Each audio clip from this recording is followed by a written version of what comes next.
হলো? আমার বোনের না বাচ্চা হচ্ছে না, কি করে হবে বলো তো? কি করে আবার হবে? তোমার বোনকে এক কাজ করো, আমার কাছে পাঠিয়ে দিও। 9 মাসের মধ্যে বাচ্চা যদি কোলে না থাকে তখন আমাকে বললো। কি বলে তুমি খাটো বলো? আরে তুমি আমাকে ভুল বুঝো না, আমি বলতে চাইছি তোমার বোনকে আমার কাছে দিয়ে যাবা, আমি তোমার বোনকে ডাক্তার দেখে নিয়ে আসবো। আমার বন্ধু আছে না ডাক্তার মদন গুপ্তা, ও তো দেখে, ওকে দেখালেই তোমার বোনের বাচ্চা হয়ে যাবে। ও তাই বলো? খাটো করে নি বংশের যত সব।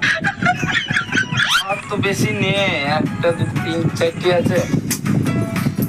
কই গো বলছি তোমার কথা মতো মদন গুপ্তাকে দেখি আমার বোন না আজকে প্রেগন্যান্ট হয়ে গেছে। আরে হবেই তো, আমার বন্ধু মদন গুপ্তা কি কম বড়? কি বললে খাটো বলো?